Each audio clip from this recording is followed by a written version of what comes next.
Kicked out at 17, my sister and I bought a rusted bunkhouse for $4.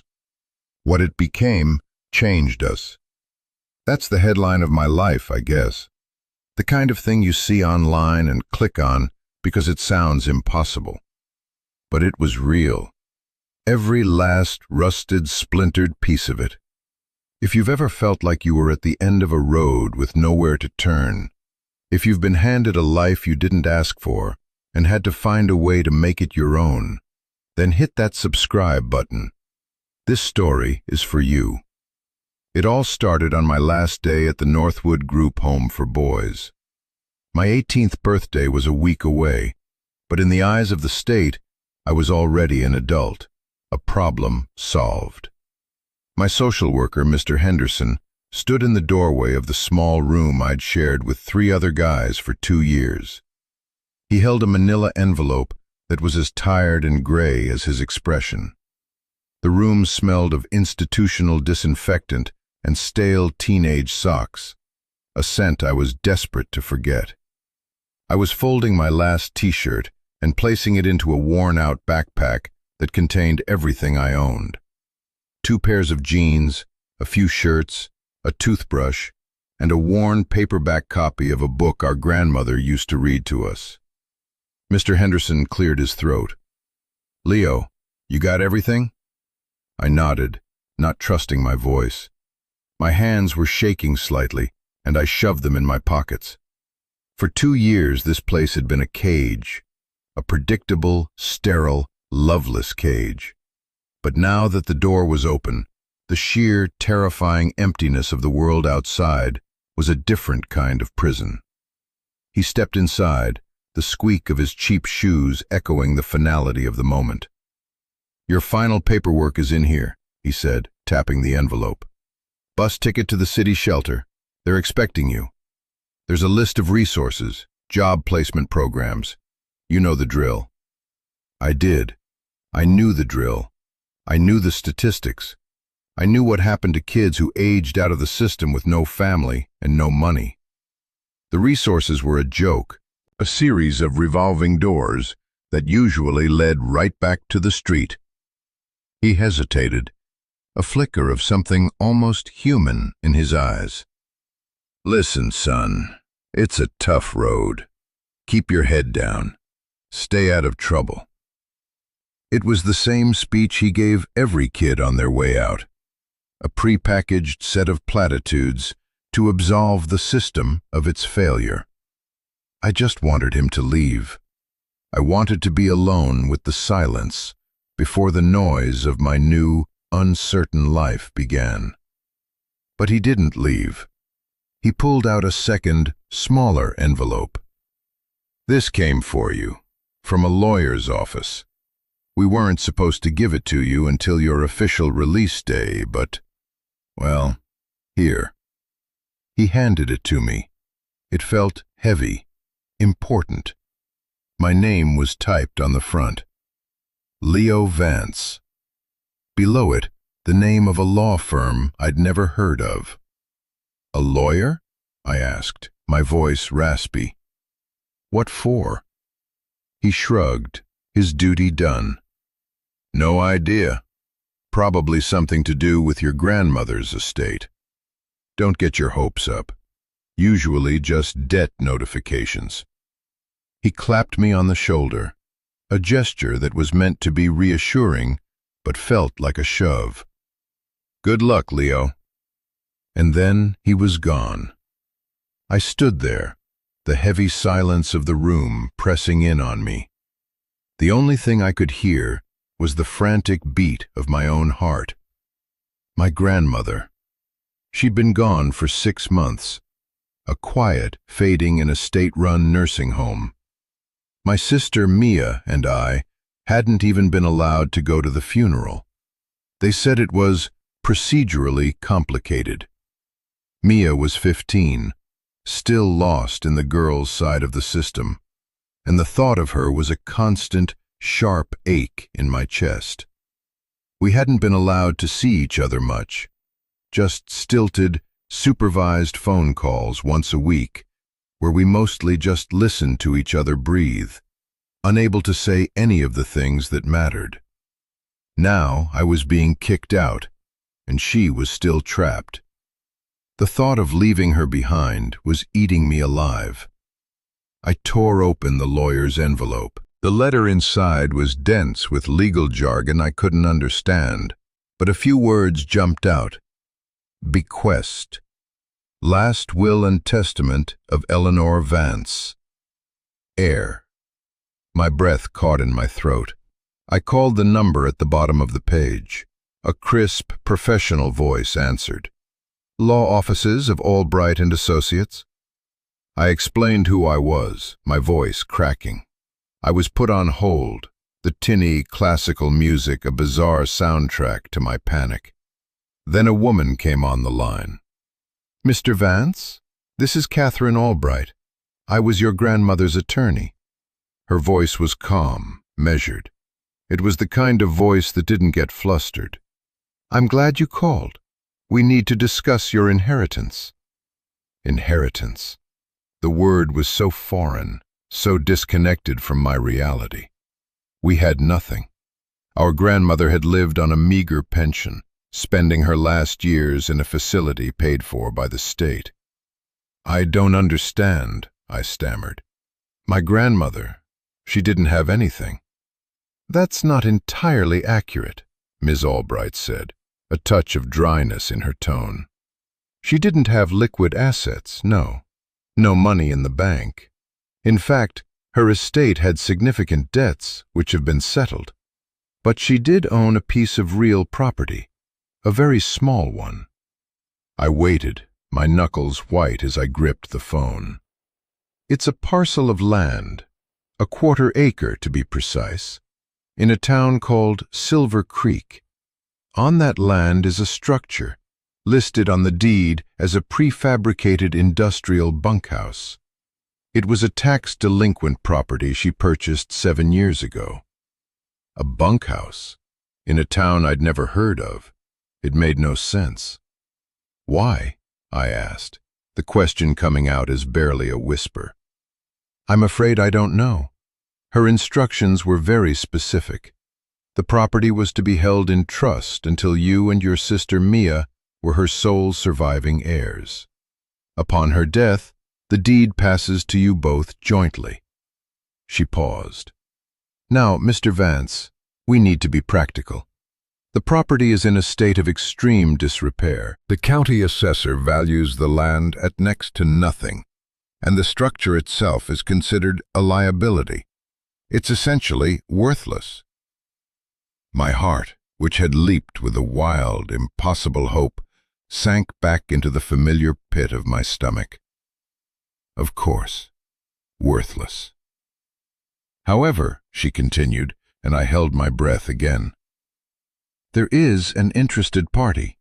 A corporation, Apex Development, has been acquiring land in that area. They've made a formal offer to purchase your parcel. The offer is for $5,000. $5,000. To me, it might as well have been $1 million. It was a life raft. It was a security deposit on a tiny apartment. It was food. It was a chance, a sliver of a chance, to get on my feet enough to start the process of fighting for Mia. The system wouldn't let a homeless 18-year-old become a legal guardian, but an 18-year-old with a steady job and a place to live? Maybe. It was a long shot, but it was the only shot I had. They need an answer quickly, Ms. Albright said, her voice pulling me from my frantic calculations. Their offer is contingent on a fast sale. I've taken the liberty of preparing the paperwork. All you need to do is sign. Given your circumstances, I strongly advise you to accept it. It's a clean break, cash in hand. A clean break. It sounded so simple, so logical. But something felt wrong. My grandmother wasn't a random person. She was methodical. She was a planner. Every fairy tale she told us as kids had a hidden lesson. Every weird habit had a purpose. She didn't do things without a reason. Why would she buy a rusted-out bunkhouse in the middle of nowhere? Why would she go to the trouble of putting it in a will? How much did she pay for it? I asked. There was a rustle of papers on her end. Let's see. It was a tax sale, the minimum bid. The documentation shows a total transaction cost of $4. $4. I blinked. 4. Why 4? $1 for the property itself. $1 for the filing fee with the county, she said patiently. And $1 for each of you. She listed you and your sister as co-purchasers on the original application, with her as trustee. $1 a head. It was a symbolic gesture, I suppose.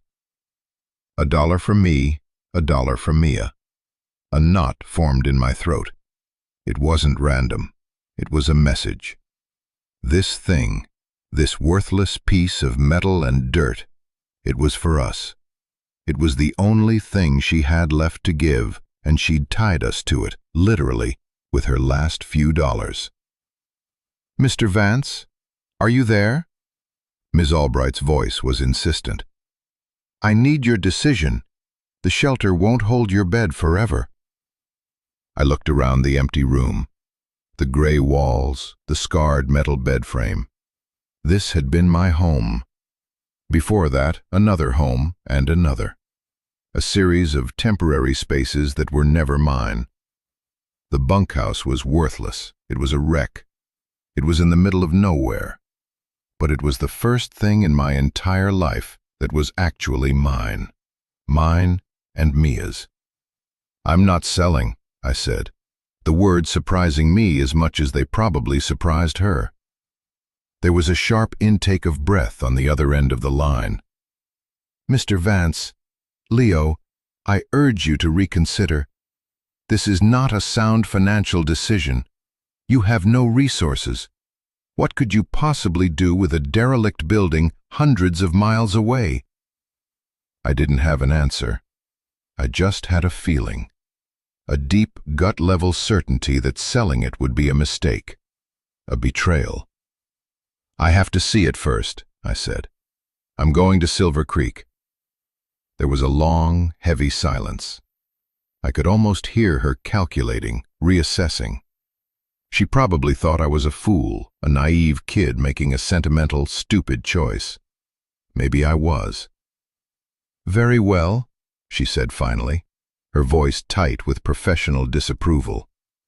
The offer from Apex stands for 30 days. When you've had your visit, you can call me. I'll wire you the bus fare to Silver Creek from the estate's residual funds. It's about $80. It's all that's left. I thanked her, my voice thick with emotion. After I hung up, I sat on the edge of the bed, the 2 envelopes in my lap. One was a ticket to a shelter, to the life everyone expected me to have. The other was a deed to a ruin, a legacy that made no sense. I put the shelter ticket in the trash can. Then I picked up my backpack, walked out of the room, and didn't look back. The journey to Silver Creek was like traveling backward in time. The bus wheezed its way out of the sprawling, anonymous suburbs of the city, leaving behind the concrete and the noise. For hours, we rolled through flat, green farmland that eventually gave way to rolling hills, then to the sharper, more dramatic inclines of the high desert. The air grew thinner, cooler. The sky seemed to get bigger, a vast, empty blue canvas. I watched the world go by through the grimy window, my head resting against the vibrating glass. With every mile, the knot of anxiety in my stomach loosened just a little, replaced by a strange sense of purpose. I was moving towards something. I didn't know what it was, but it was a destination of my own choosing. That alone felt like a victory. I had called Mia from the bus station, a brief, whispered conversation. I'm going somewhere, Mia. For us. Where? Her small voice asked, full of worry. It's from Grandma, a place. I don't know what it is yet, but I have to go. I promise I'll call you as soon as I get there. I promise I'm going to figure this out." "Be careful, Leo," she'd whispered. "I love you." "I love you too," I'd said, the words catching in my throat. More than anything. That promise was a fire in my gut. I wasn't just doing this for me. I was doing it for her. I had to build a world where we could be together again, and this $4 bunkhouse was the only foundation I had. The bus finally shuddered to a stop in what seemed like the middle of nowhere. The driver grunted, "Silver Creek." I was the only one who got off. I stepped onto the cracked asphalt of a deserted main street. The town was a collection of tired-looking buildings huddled together as if for warmth against the vast, empty landscape. A gust of wind blew down the street, carrying dust and the faint scent of sagebrush. It was eerily quiet. There was a general store with a faded Coca-Cola sign, a post office, and a handful of houses, their paint peeling. A few looked lived in, with cars parked out front, but most had the vacant, staring look of abandoned places.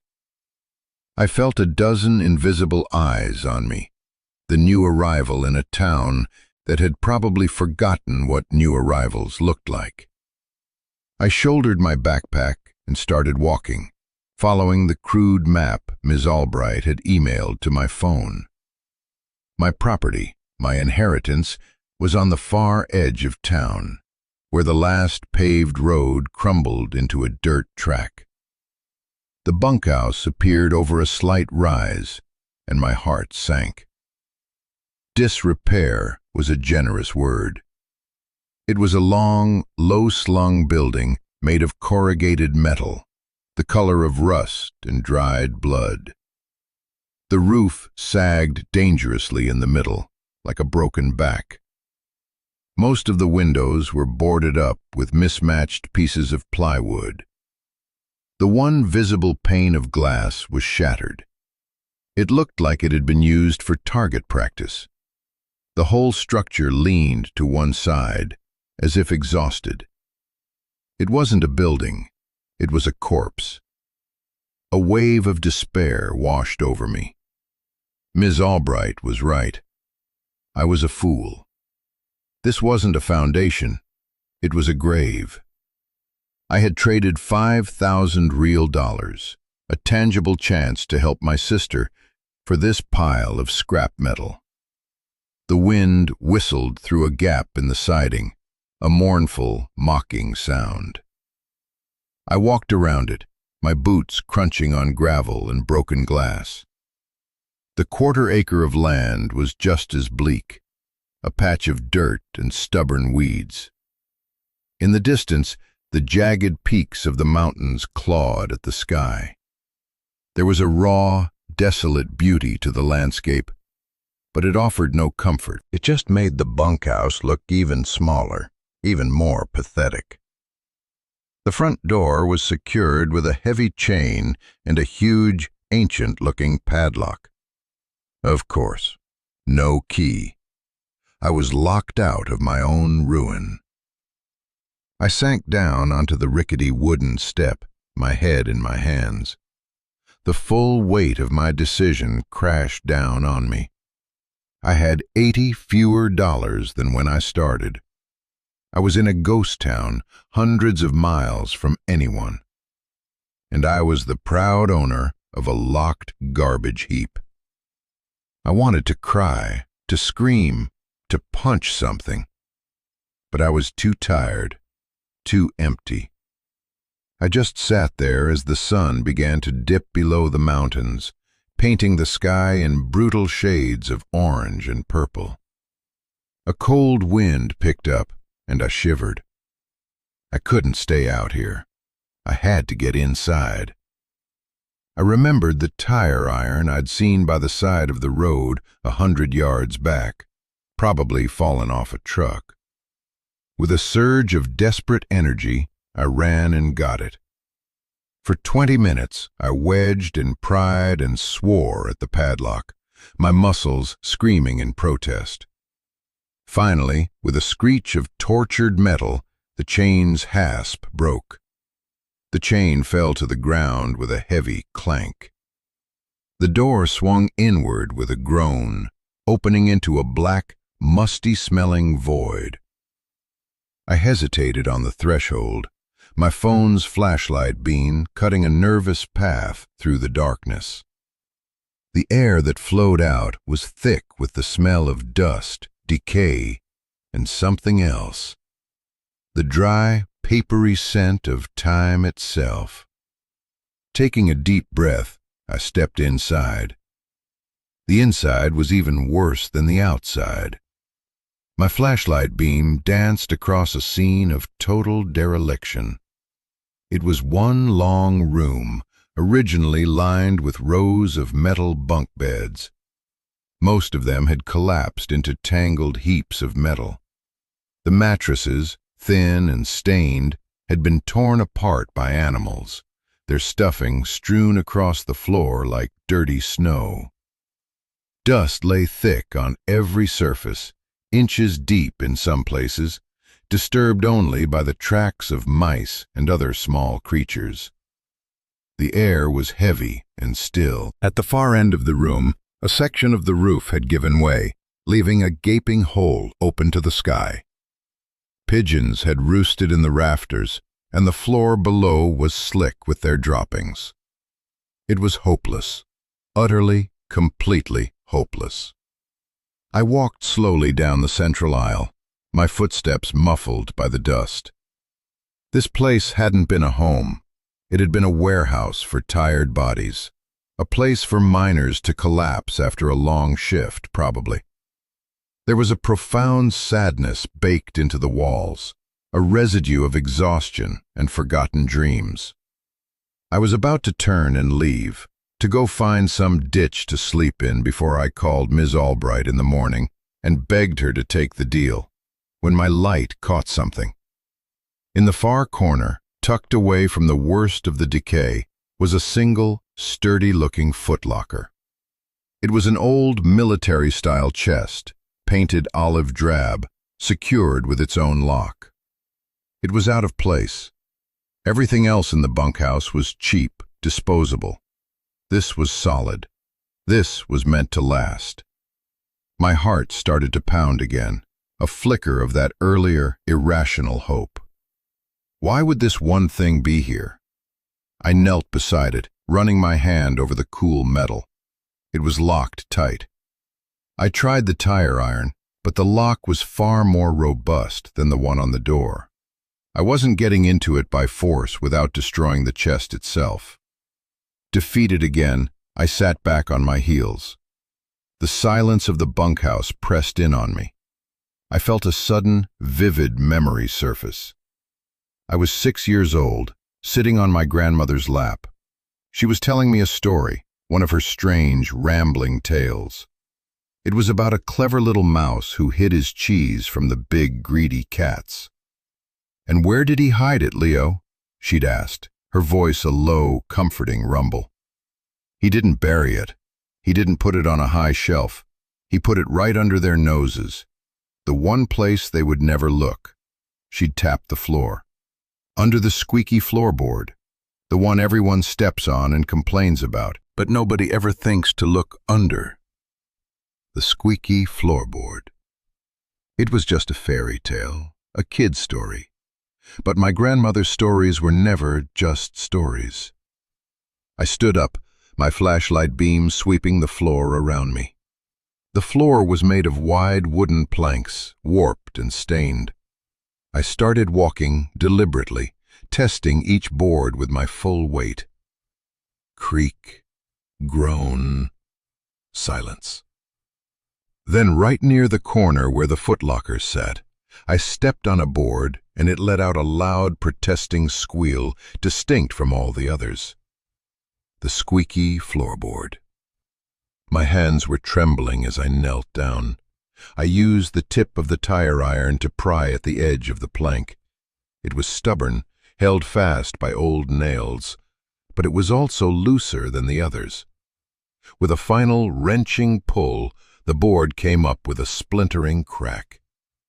And there, nestled in the dark, dusty space beneath, was a small, tarnished brass key on a loop of twine. It was real. The story was real. My grandmother had left me a map in the form of a memory. With a shaking hand, I picked up the key. It felt warm, almost alive. I fitted it into the lock on the footlocker. It turned with a satisfying, solid click. I lifted the heavy lid. The smell of old paper and cedar filled the air. Inside, everything was neat, orderly, a stark contrast to the chaos of the bunkhouse. On top was a thick, yellowed envelope with my name, Leo, written in my grandmother's familiar, spidery cursive. Beneath it, I could see stacks of what looked like letters, all bundled with twine. And beneath those, something else. I reached in and lifted it out. It was a brick of cash, wrapped in a faded dish towel. I peeled back the cloth. My eyes widened. It was a thick stack of $100 bills. I quickly, clumsily counted it. $10,000. More money than the developer's offer. More money than I had ever imagined holding in my own two hands. My mind reeled. Where did she get this? Why was it here? Why not just give it to us? I set the money aside, my heart hammering against my ribs, and picked up the envelope with my name on it. My hands were shaking so badly I could barely tear it open. The letter inside was several pages long, every line covered in her handwriting.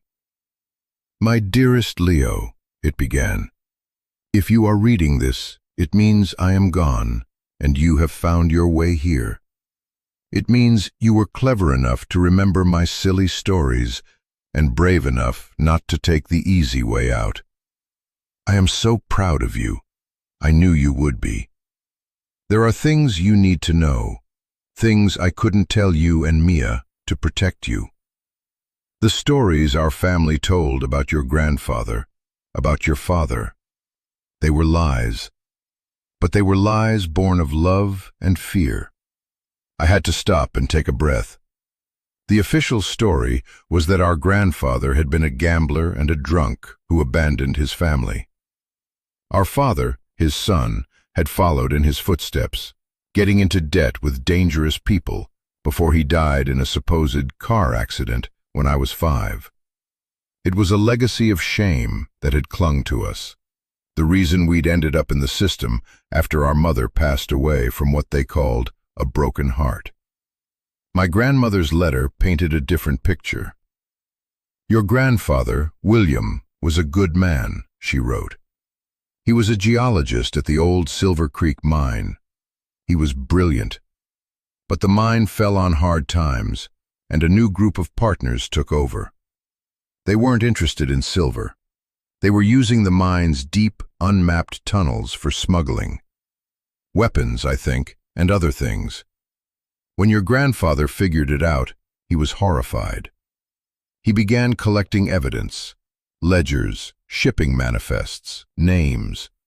He was going to go to the authorities, but they found out. He disappeared. They told everyone he ran off, that he'd stolen from the company. It was a lie to discredit him in case he ever surfaced. I read on, my blood turning to ice. The company that took over the mine was the seed of a criminal network that had plagued our family for years. The debts our father was supposedly paying off weren't gambling debts. It was blackmail. They believed our grandfather had hidden his evidence somewhere before he disappeared, and they were squeezing his son for information, for money, for anything. "Your father tried to stand up to them," the letter continued. "He tried to find what his own father had hidden. That's why they killed him, Leo.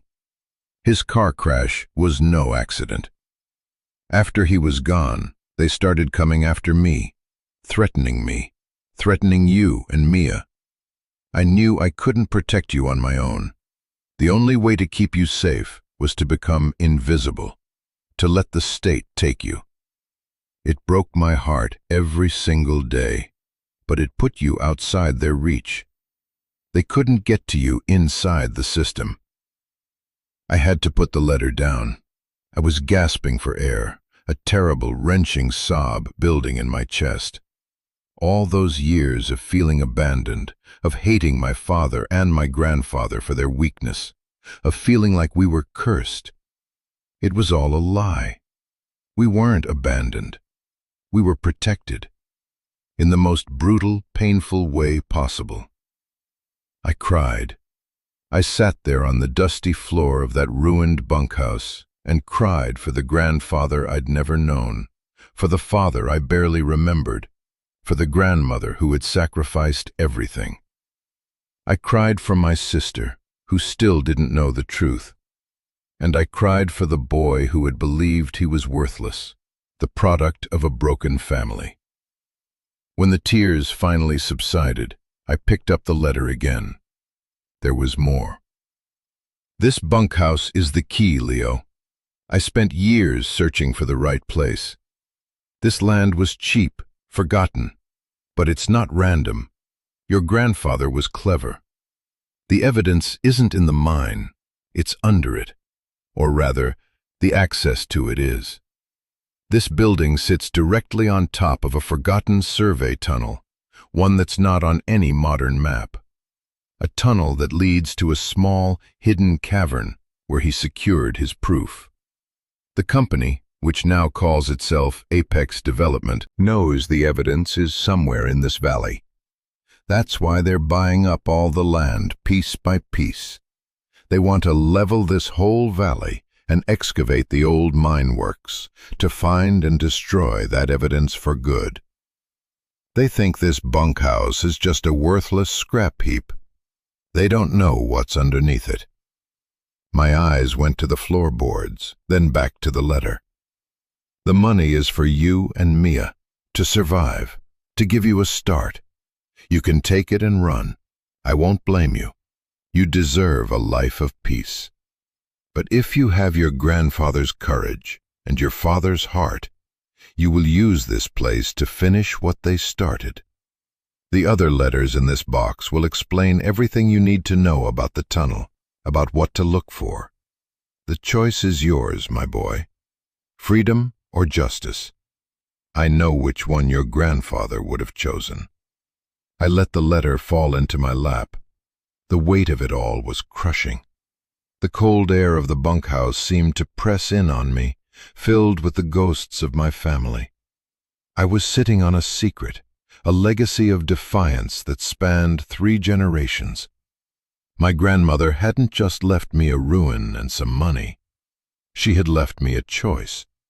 A terrible, heavy, magnificent choice. I looked at the brick of cash. $10,000. I could walk away. I could take Mia and we could disappear. Find a small town somewhere far away from here and start over. No one would ever know. We could be safe, simple, normal. It was everything I had ever wanted. But then I looked around the bunkhouse, this rusted, broken-down shell. It wasn't just a building anymore. It was a monument.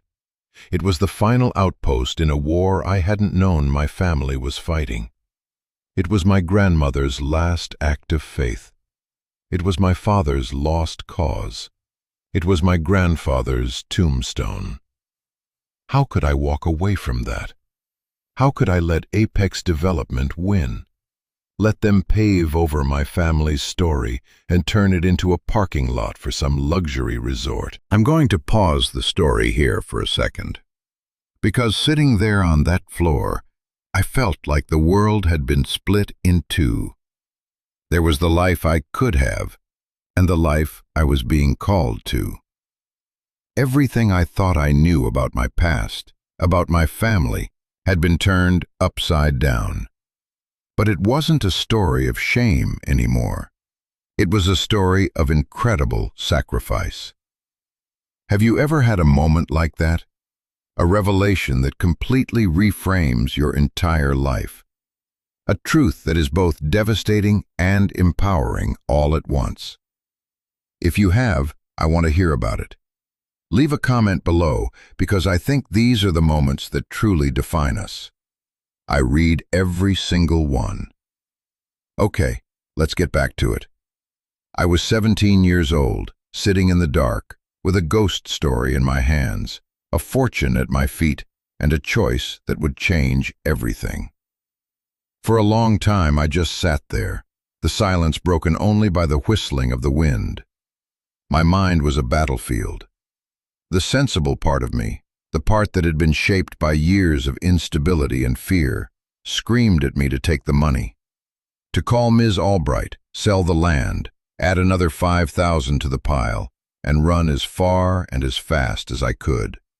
Create a new life for me and Mia, a life completely disconnected from this poisoned history. It was the logical choice. It was the safe choice. It was the choice any sane person would make. But my heart felt different. It felt the weight of my grandmother's trust. It felt the echo of my father's courage. It felt the quiet dignity of my grandfather's sacrifice. They hadn't run. They had stood their ground, and they had paid the ultimate price. My grandmother had spent her last years alone, orchestrating this one final move in a long and secret war. She had trusted me to see it through. Selling the land wouldn't just be selling a piece of dirt, it would be selling them out. It would be validating every lie their enemies had ever told. It would be letting them win. My phone buzzed in my pocket, making me jump. The screen lit up the dark room. It was an unknown number. I hesitated, then answered. Hello? Mr. Vance, it's Catherine Albright. Her voice was as crisp as ever, but there was an edge to it now. I apologize for the late hour, but I've just gotten off the phone with a representative from Apex Development. They're eager. They've authorized me to increase their offer. I waited, my stomach twisting into a knot. How much? $15,000, she said. And they're willing to handle the demolition and removal of the structure at their own expense. It's an extremely generous offer, Leo. It's more than fair. It's suspect, frankly. There's no reason for them to want that specific parcel that badly. But it's their money. I have the paperwork ready. You could sign it electronically, and the funds would be in an account for you by morning. $15,000. Added to the $10,000 in the box, that was $25,000. It was a staggering amount of money. It was a real future. A down payment on a small house, a car, a college fund for Mia. It was the easy way out, gift-wrapped and handed to me. And I knew, with absolute certainty, that it was a trap. They weren't just buying land. They were buying silence. They were trying to buy my family's legacy for the price of a used car. The generosity of the offer wasn't a kindness. It was a measure of their desperation. They were getting close, and they were scared. Leo? Ms. Albright's voice cut through my thoughts. Are you there? What should I tell them? I looked at the brick of cash sitting on the dusty floor. I looked at the letters from my grandmother. I looked at the crumbling walls of the bunkhouse that had become the most important place in the world. I took a deep breath. Tell them no, I said, my voice steady and clear. The property is not for sale. There was a profound silence on the other end of the line. I could picture her in her neat, orderly office, frowning at her phone. May I ask why? She said, her tone shifting from pragmatic lawyer to curious human being. It's my home, I said simply. It wasn't, not yet, but I knew in that moment that it would be. I was going to make it my home. Another long pause. I see, she said, and for the first time I felt like she actually did. "All right, Leo, I'll inform them. Be careful. These people don't seem like the type to take no for an answer." "I know," I said. "Ms. Albright, my grandmother trusted you. Can I?" "You can," she said without hesitation. "What do you need?" "I need help," I said, the admission costing me a surge of pride, but filling me with relief. "I need to find what my grandfather hid, but I can't do it alone. The local police here, they could be part of the problem. I need someone from the outside, someone who can't be bought." She was quiet for a moment. "I know a man," she said finally, "a retired state investigator. Name's Frank Miller. He's old, grumpy, and owes me a favor. He specializes in cold cases and corporate corruption. If anyone can help you navigate this, it's him. I'll make the call." A wave of gratitude so intense it almost buckled my knees washed over me. I wasn't alone in this anymore. "Thank you," I whispered. "Leo," she said, her voice softer now, "your grandmother once told me you were more resourceful than you looked. I'm beginning to think she was understating it."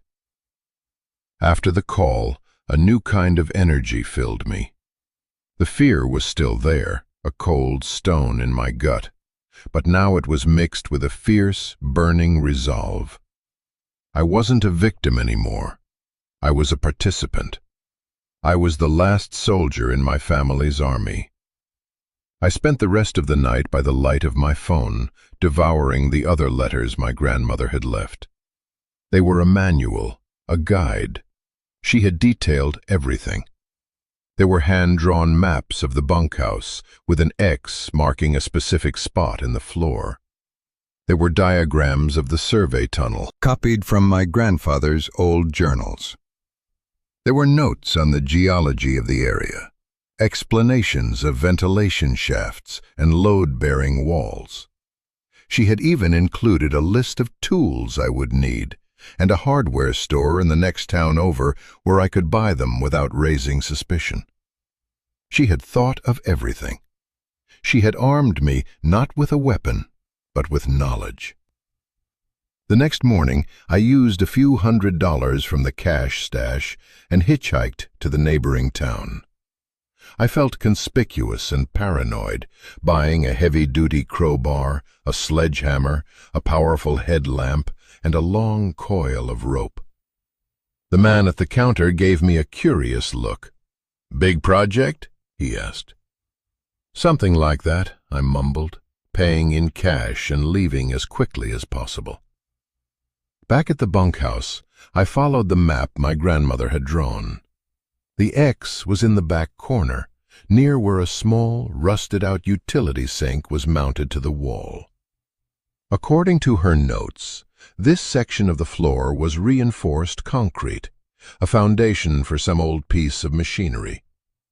I took the sledgehammer and I started swinging. The work was brutal.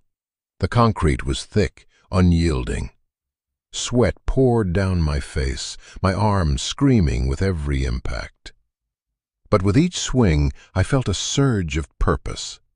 I wasn't just breaking concrete.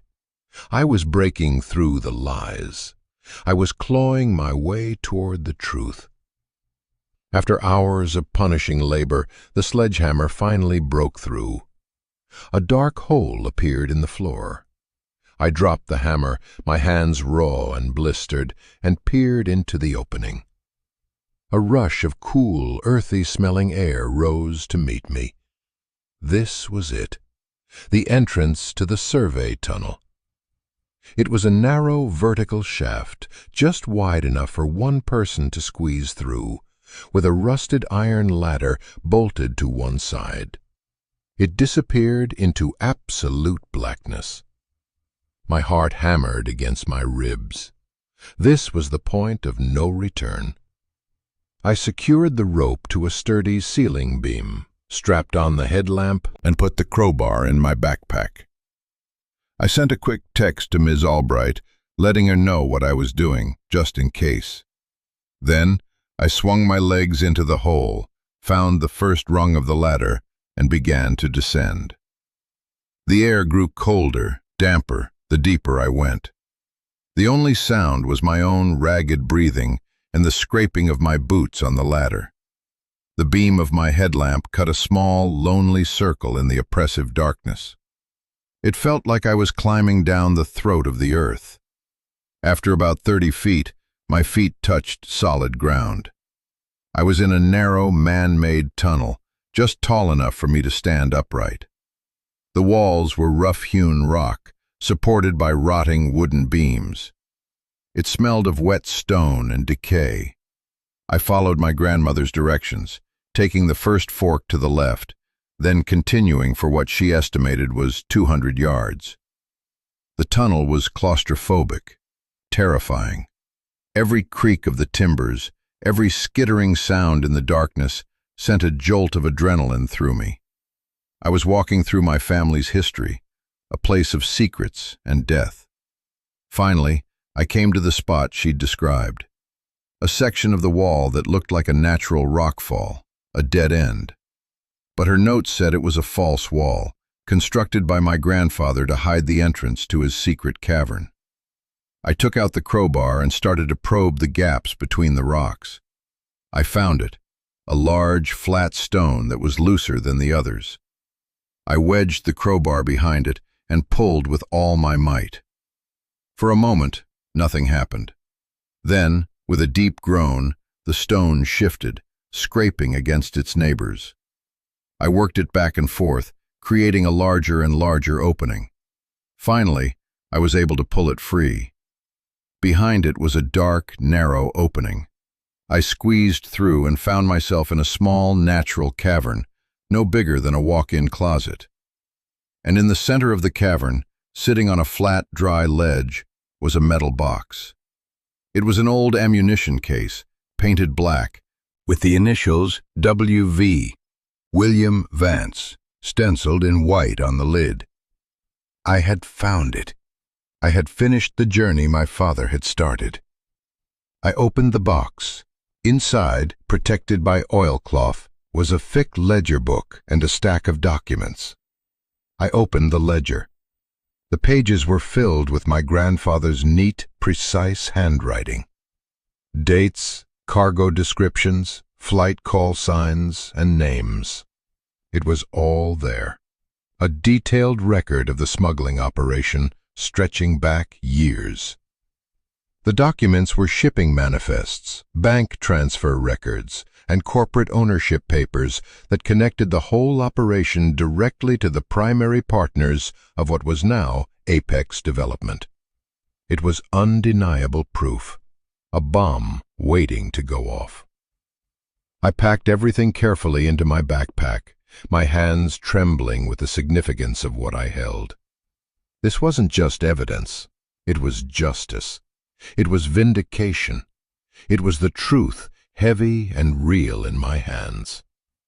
The climb back up the ladder was even more terrifying. Every rung felt slippery, every shadow seemed to move. But when I finally pulled myself out of the hole and back into the dusty, sunlit air of the bunkhouse, I felt like I had been reborn. I was no longer a lost kid. I was the keeper of a secret, the executor of a legacy. The next 2 weeks were a blur.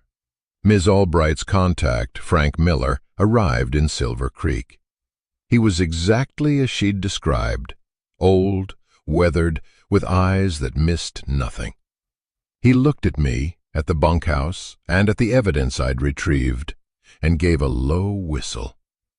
"Your grandmother was one hell of a woman," he'd said, and that was the only compliment I ever heard him give. We worked out of the bunkhouse, which Frank turned into a makeshift command center. He brought in secure laptops and satellite phones. He treated me not like a kid, but like a partner. I showed him everything, told him the whole story. He meticulously scanned every page of the ledger, cross-referencing names and dates with public records. He made quiet, encrypted calls to contacts he still had in the state attorney's office, building a case brick by brick, completely bypassing the local authorities who were almost certainly on Apex's payroll. While he worked his magic, I worked on the bunkhouse. I used the money from my grandmother to buy supplies. I patched the hole in the roof. I replaced the broken windows. I tore out the collapsed bunks and the ruined floorboards. I scrubbed the walls and floors until my hands were raw.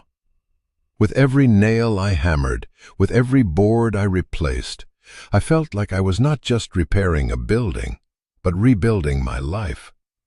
I was reclaiming the space, transforming it from a place of decay into a place of hope. One day, a black CV I didn't recognize rolled up to the property. A man in an expensive suit got out. He didn't look at the bunkhouse. He looked at me. "Leo Vance?" he asked, his voice smooth and cold. "I'm from Apex Development. I think you and I should have a conversation." Frank had warned me this might happen. "We have nothing to talk about," I said, not stopping my work. He smiled, a thin, predatory expression. "I think we do. We're prepared to make you a final offer.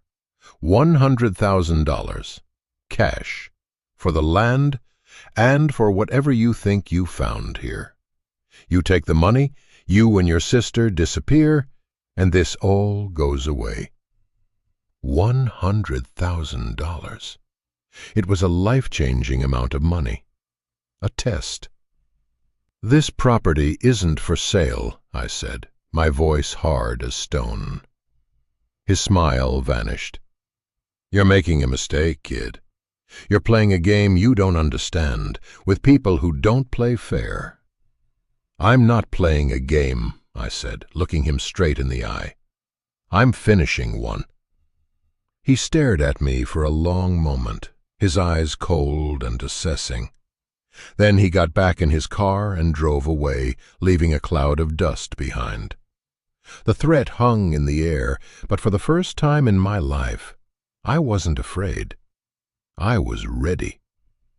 A week later, it all broke. Frank gave the signal, And the state authorities moved in. There were arrests, warrants were served. The assets of Apex Development were frozen, pending investigation. The news was a quiet earthquake, shaking the foundations of power in the whole region. The case was sealed, but the whispers were everywhere. The ghost of William Vance had finally come back to haunt them. The aftermath was quiet, but profound. The pressure on the town of Silver Creek vanished overnight. The black SUVs were gone. The sense of being watched disappeared. People started talking to each other again. There was a lightness in the air, a sense of a long, dark storm finally breaking. With Frank and Ms. Albright's help, I filed a petition for guardianship of Mia. I used the bunkhouse as my proof of residence. I used the remaining money from my grandmother as proof of financial stability. I submitted a plan for her schooling, for our future. It was a long, arduous process, filled with court dates and interviews. But this time, I wasn't a lost kid at the mercy of the system. I was a landowner. I had a home. I had a story to tell, and I had powerful people who believed in it. 6 months after I first set foot in Silver Creek, I drove a beat-up but reliable truck back to the city. I walked into the girls' group home, my guardianship papers in my hand. When Mia saw me, she ran into my arms, and we both just held on, crying. "We're going home," I told her, and for the first time, the word felt real. The bunkhouse wasn't a palace. It was still a humble, rustic building on the edge of a forgotten town. But it was ours. We painted the walls. We planted a small garden out front. We bought comfortable beds and a big table where we could eat dinner together every night. The local community, slowly waking from its long slumber, started to embrace us. The owner of the general store would save us the freshest produce. An old carpenter who lived down the road taught me how to properly frame a wall. We were no longer outsiders. We were part of the town's recovery, part of its future. Sometimes, late at night, I would stand outside and look at the bunkhouse, its windows glowing with warm light, the sound of Mia's laughter drifting out the door. I would think about the $4. $1 for the land, $1 for the paperwork, $1 for me, and $1 for her. It was the best investment anyone has ever made. It didn't just buy a piece of property. It bought us our past back. It bought us justice. It bought us a future. It taught me that inheritance isn't about what you're given. It's about what you choose to do with it. Home isn't a place you find. It's a place you build. And family? Family is the people you fight for, the people you refuse to leave behind. That rusted bunkhouse became our sanctuary. It became our monument. It became the symbol of a promise kept. It didn't just change us, it saved us. It gave us a second chance, a foundation on which to build a life, not from the ruins of our past, but in honor of it. So that's the story. That's what became of the $4 bunkhouse. It became our home. It became the anchor that my sister and I needed to find our way back to each other. It taught me that the most valuable things we inherit are never the things you can put a price on. Sometimes it's a story. Sometimes it's a responsibility. And sometimes it's just a chance to do the right thing, no matter how hard it is. If this story meant something to you, if you believe in the power of second chances and fighting for what's right, I hope you'll subscribe and become part of this community we're building here. These are the stories I want to tell, stories about real people, real struggles, and the strength it takes to build a life from the ground up. And I want to ask you one last thing. Share in the comments. What's the most important thing you've ever inherited? It doesn't have to be money or property. It could be a piece of advice, a recipe, a sense of humor, A story from a grandparent. I truly believe that our legacies are made of these small, powerful things. I can't wait to read your stories. Thank you for listening.